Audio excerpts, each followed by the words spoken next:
9 ऑगस्टचे भाषण विश्व आदिवासी दिन। सर्वांना नमस्कार। माझे नाव प्रांजल। मी जिल्हा परिषद शाळा बोरझर येथे इयत्ता 3रीत शिकते। मी आज तुम्हाला भगवान बिरसा मुंडा यांच्याविषयी माहिती सांगणार आहे।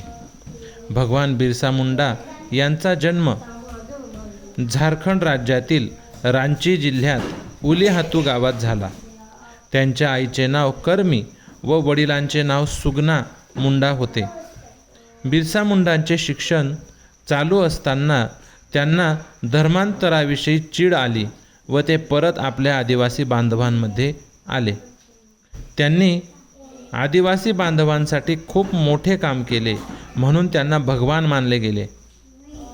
त्यांनी आदिवासी बांधवांना एकत्र आणले, अंधश्रद्धा दूर केल्या, आपला देश, आपला समाज आणि आपला धर्म याचे महत्त्व लोकांना पटवून दिले। सर्व समाजाला त्यांनी एकत्र आणले व इंग्रजांविरुद्ध लढायला शिकवले, म्हणून त्यांना धरती आबा असेही म्हणतात।